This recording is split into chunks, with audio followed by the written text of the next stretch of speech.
For the first time since the outbreak of the Syrian conflict, Israel has used Turkish military bases for its strikes against Syria. Now, that's according to RT's sources. Let's head over live to our Middle East correspondent, Paula Slier, now joining us live here. And Paula, good morning to you from Moscow. Can you bring us up to speed here? What do you know? Well, what we are hearing from our RT sources is that Israel used Turkish military bases to strike on Syria.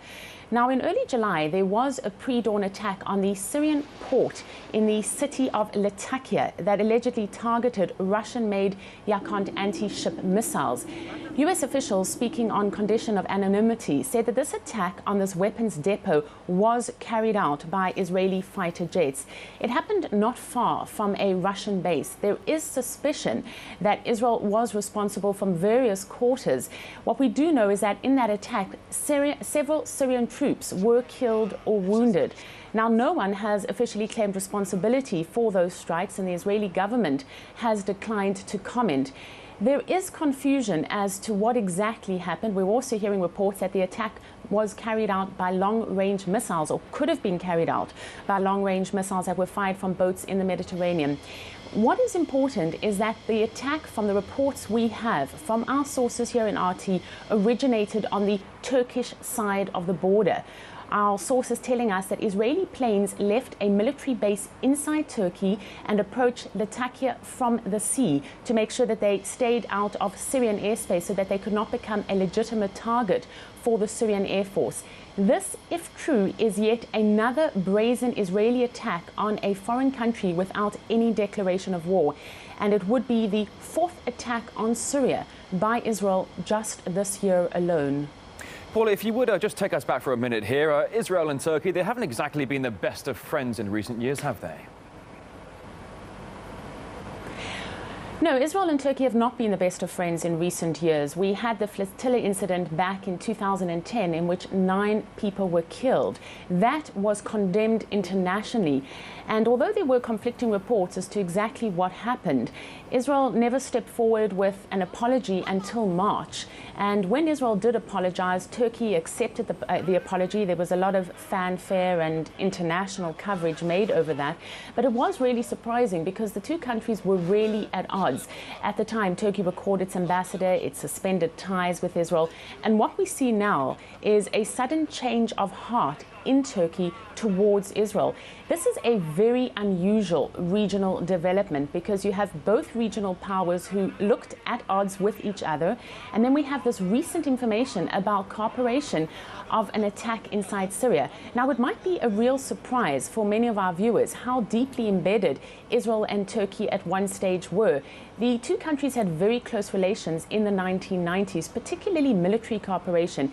All of that deteriorated after the flotilla incident. There can now be legitimate questions asked about the sincere motivation for the apology that Israel gave over that flotilla incident.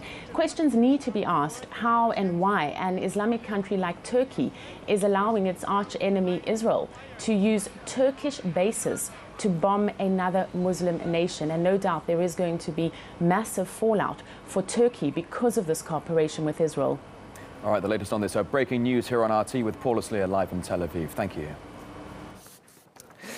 Now, if this is indeed this month's Latakia strike proving to be the Israeli Defense Forces' possibly fourth attack against Syria in 6 months, let's take a look now at the stats here, back at some of the previous air raids. Here we have it. A military compound just outside Damascus was bombed from the air on January 31st. There we go, the beginning of 2013.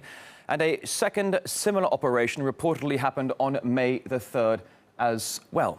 Now, that's when rockets struck a warehouse at Damascus International Airport, allegedly containing surface-to-air missiles.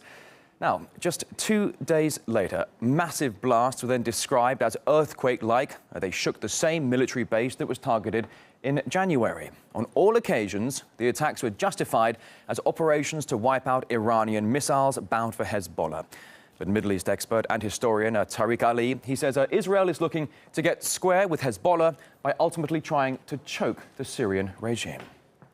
Israel's motivation, as always, to show the Arabs both inside Israel and outside. Look, this is how tough we are. We can hit any target in the Middle East that we want, and no one can do anything about it. This is a country which is above the law, or considers itself above the law, and its United States masters and its European friends will do nothing to stop it. I have very little doubt that the Israelis informed the United States that they were going to attack Latakia.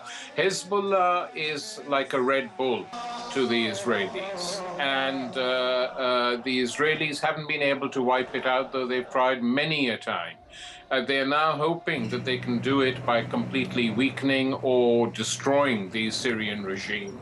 The Syrian state could break up or be completely destroyed. So they're not unaware of what is happening in that country. And indirectly, I would say, yes, they are providing help to the rebels.